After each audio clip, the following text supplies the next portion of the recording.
Hi and welcome to Slick Willy Fly, and today we're going to do a crapper baitfish. But that's not really the point of the video. The point of the video is to talk about fouling, or more importantly, how can we prevent fouling. So I've been playing around with a bunch of different flies, a lot of the ones that I mostly tie, and trying to, I want to have the same function. I want them to swim the same, feel the same, get bites the same, but I'm trying to work them in a way that they don't have the fouling, that we prevent some of the fouling. And I think that I've come up with two options when it comes to this crapper baitfish, and they both work okay. They both have their pros and cons, and I think that if I had to choose one, this would be the one that I would choose. People talk a lot about like bucktail or all kind of different materials, goat hair, polar bear, Arctic fox. There's a million different materials. But at the end of the day, the truth is that some materials simply give you great action, and it would be awesome if we could figure out a way to have them not foul. And craft fur is one of those materials. So I love the way craft fur comes to life in the water, and I love the way it sinks, and just everything about craft fur except the fouling. Alright, so what are we going to do? First, we're going to take a sip of our cocktail, and then we're going to talk materials. So for materials for this fly, for the body is the important part, because I find that the body is how I keep this from fouling. And I had two options. I've done them, it's pretty far away so I can't show you right now. I've done them using EP brushes, and the EP brush was firm enough that it really kept the craft fur from fouling. But the one that I like better is this Frenzy fiber. And I hate giving you exactly what I'm using as far as brands, but I haven't been able to find a substitute that has the qualities that I'm looking for, the just a little bit of built-in flash, workability, that it sinks good, but doesn't sink like a stone, and it has action, but it's stiff enough that it keeps the craft fur exactly where the craft fur needs to be. And then of course I'm using a couple of colors of craft fur. You saw here orange and yellow. These are extra select. I'm also using a little bit of olive on top. A little bit of eyes, 3D. These are probably 4mm yellow. I could use red, I could use silver, and the eyes really, whatever you like. I have this little hot spot that I'm putting in, and for the hot spot I used a little bit of Predator dubbing, but I mean it could be orange, it could be pink, it could be whatever you like. This is it's called Fat Cat Brown, and how on earth they get Fat Cat Brown out of that color I have no idea, but that's what the color's called.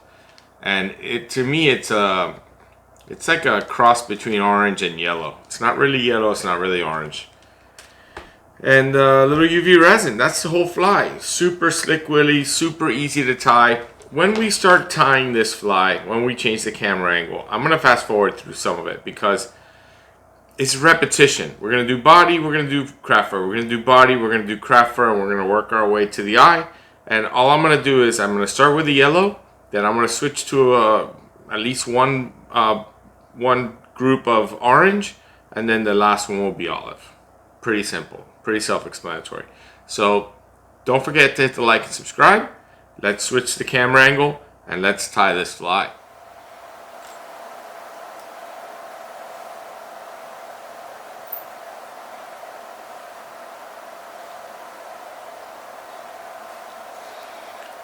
Okay, one thing that we did not discuss was the hook that I'm using, and it's the B10S Stinger, and in size 4. Actually, this might be a 2. It's a 4. I like the B10S. It's a sticky hook, and it has a lot of great qualities. For thread, I'm using 100 denier white, and I'm hoping there's enough thread on this spool left to tie one more fly. And like I love to do, and you see me doing a lot of videos, I'm going to give this a little touch of super glue just to keep that thread from sliding all over the hook. Just using a little bit of my thread to smear around that super glue a little before I get it really started. You know, I use a lot of different threads. Any good strong thread will do.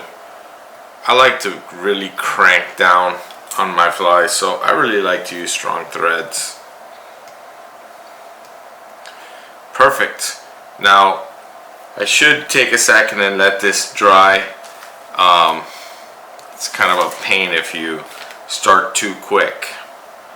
So while we're doing that, I'm going to go ahead and get my first clump of the top ready, which is going to be yellow. And I like this fly to be as sparse as possible. So my clumps are going to be smaller than I normally do. But there's going to be a few. There'll be at least 2 clumps of yellow and a clump of the orange and a clump of the olive. So it's going to be a little bit of material. And like always, I'll pull out the shorties and I'll restack the really crazy longs. And I can't wait until I get to visit North America again, go back down to Florida, and I can bring back a dryer sheet. I was given a tip that if you have an old dryer sheet, you can get rid of some of the static cling that seems to happen every time I tie these kind of flies. Alright, hopefully that's enough. So I'm going to just pull out a little clump of frenzy fiber, that thin, super thin. And now I'm not going to use this entire clump right now. I'm going to use about, I don't know, 3 centimeters maybe.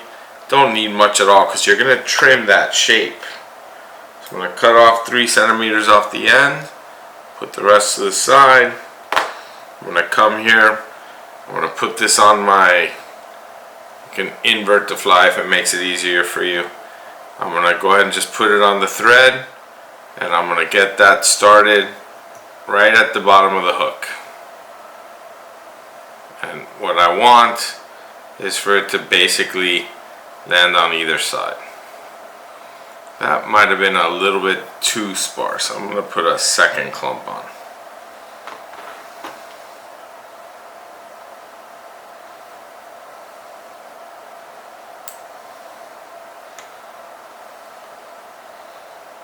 And like I said, this material is going to get all trimmed up. So really you just want to get it on the hook. We're going to get this all trimmed up and looking like a baitfish. You do want to more or less keep it on the bottom of the hook though. So now I'm going to go back, and we're going to put that first clump of yellow that we were talking about, and I'm going to try to keep that first clump of yellow relatively long.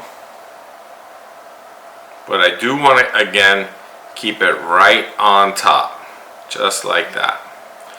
So I've been playing with a couple of different solutions here. One thing that I've been playing with, and I've chosen not to do on this fly, was before I put on any material, the first material that I was putting on was one little clump of white bucktail. And I have decided that the white bucktail didn't do enough for me to continue doing it. So I've basically stopped doing it. Did it help? I think it might have. But it also makes the fly float a little bit more. So I don't want to make this fly float. So I've put on a little bit more frenzy fiber, and I'm going to put on just a little bit more, I think. I think I might have cut my clump a little bit thin when I pulled it out of the package.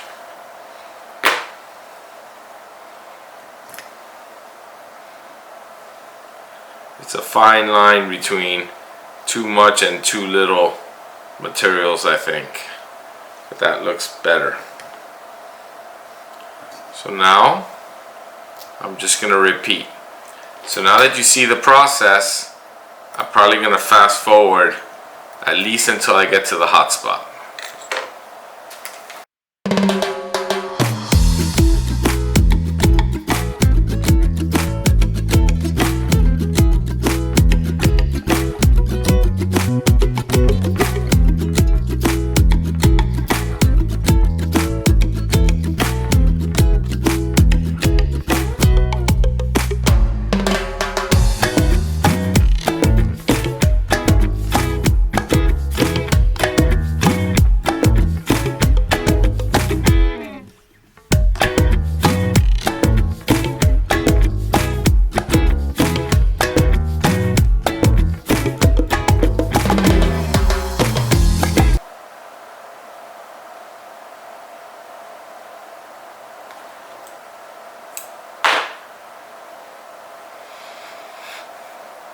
Okay, so I have a little bit of this Predator dubbing.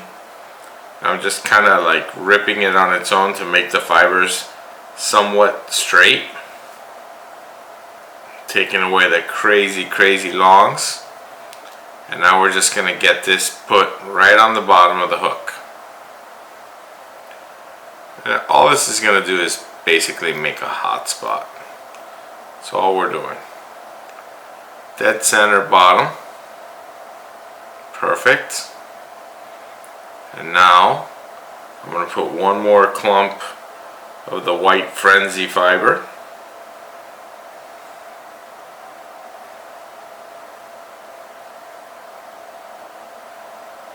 That's just going to wrap around that hot spot. Just like that.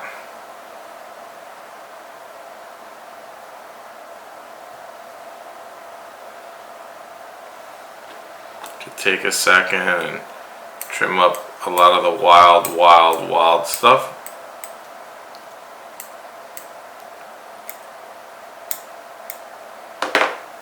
Just like that. I want to keep it as clean as we can, this fly.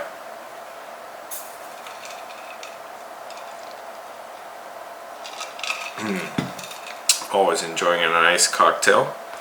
And the last material we're going to put on is going to be the olive. So I'm going to get a little clump of olive, keeping it really sparse.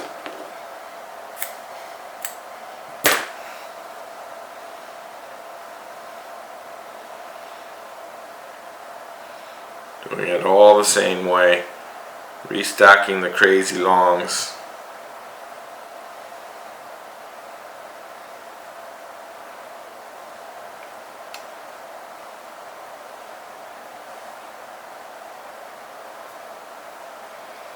And I want to keep the olive, sometimes easier if you just moisten your fingers.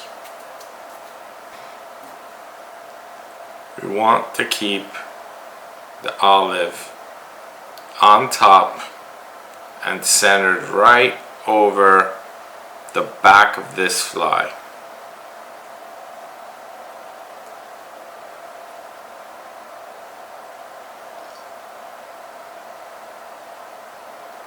Couple of loose wraps.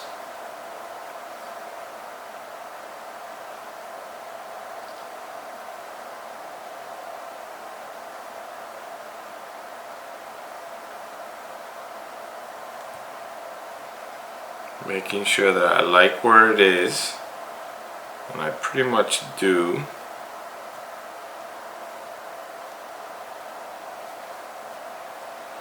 And now what I'm going to do, which you've seen me done many times, is I'm going to get a marker and I'm going to color this thread after I trim this tag.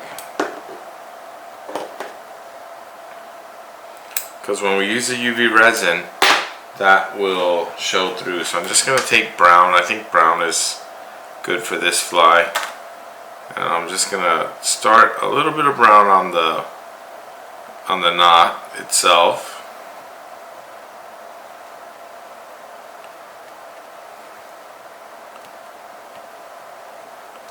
And then I'm gonna go ahead and put it on the white thread, getting a couple more wraps made.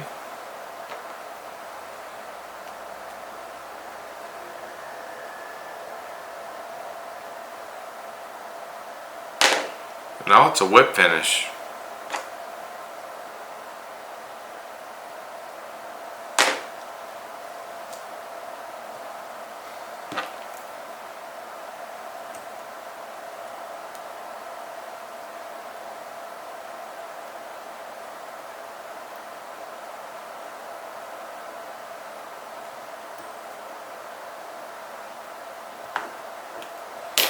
And I can cut off my thread.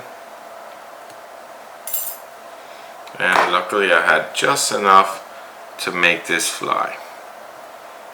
Alright, so the next step in this fly is we gotta do a bunch of trimming.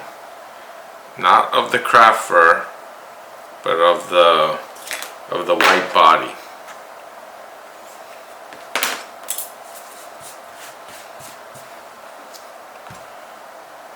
Pull this out of the vise, and I'm going to do my best to show you, but basically I can show you here. We're going to trim this into this shape. So the way I do it is I pull out the fibers straight out, being really careful to not grab my craft fur. I have my hot spot there, that's fine. We're going to trim the hot spot, but not the craft fur. And then I like to work with bigger scissors in the beginning, because I want to do as much as I can in one stroke. So I'm just going to follow that hook to start.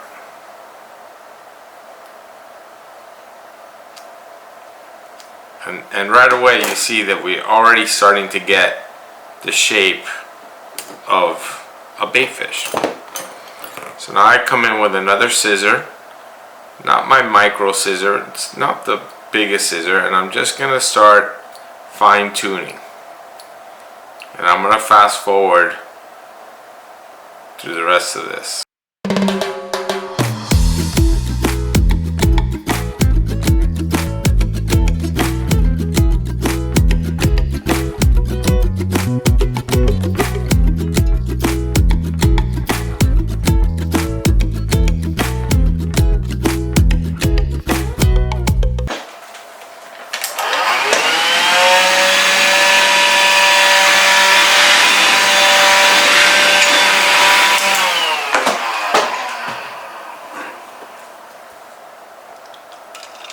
Alright, so we're back.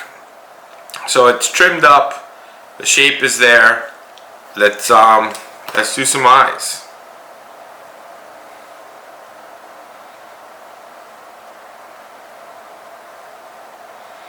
You know, one thing that you can do at this point, if you were unsatisfied with the way the fly looks, that I didn't do on the first one, we can definitely do on this one, because I have all these markers, is you can try and separate out the olive. If I wanted to do this, I should have done it before I put the olive down. But you can separate out the olive, just like this, and give yourself some stripes.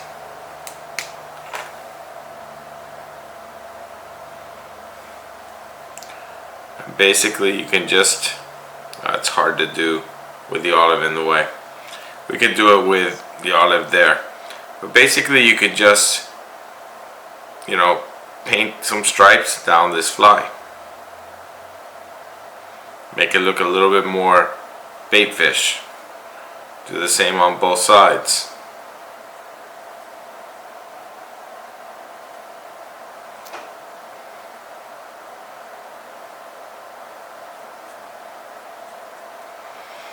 and that will make the fly look a little bit more like a bait fish.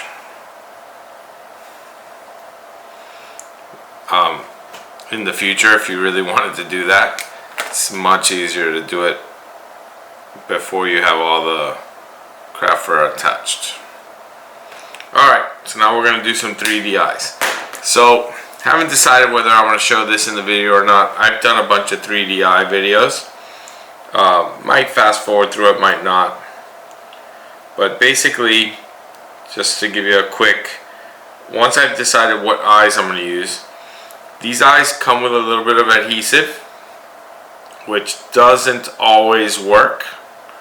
If it doesn't work, I end up putting a little drop of gel super glue, which you have seen me use on other videos. That worked really good.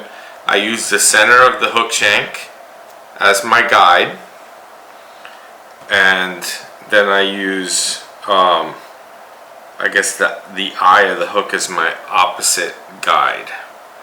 Now I will say this, it is really important that you try to get these eyes as evenly placed as possible. You don't want one eye too far up and the other one too far down or anything like that. You really want the eyes to be pretty symmetrical. So take your time, make sure they're placed the way you like them, because if the eyes are off, they make the fly will spin in the water. So once I have the eyes where I want them, I'm just going to lock them in with thicker viscosity. It's not really super thick, but because these eyes are small, but it's not thin either. Man, and bubbles are no good. Bubbles are the enemy. So all I'm doing is putting a drop right between the eyes, and that looks perfect. And then I just lock that in, and pretty much now these eyes aren't going to go anywhere. We're going to do the exact same thing on the bottom.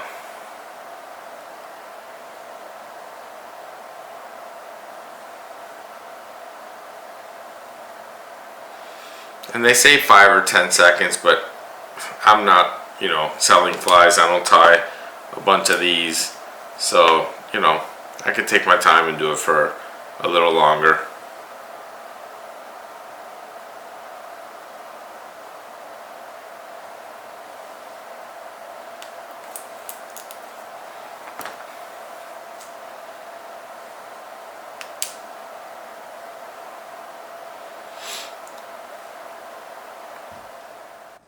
Alright, so there it is. I mean, it's just a craft for a bait fish.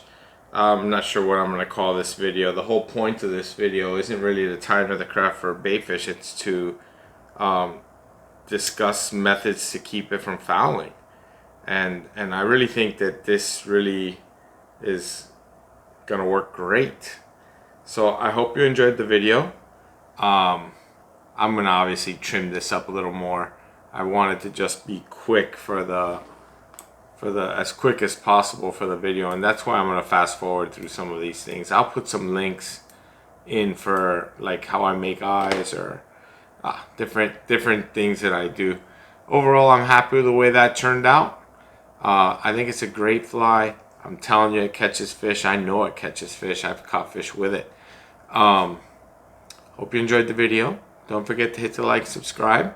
Don't forget, if you're in South Florida, go visit my friends at Captain Harry's. They are awesome for some local knowledge. And good luck catching, and see you on the next video.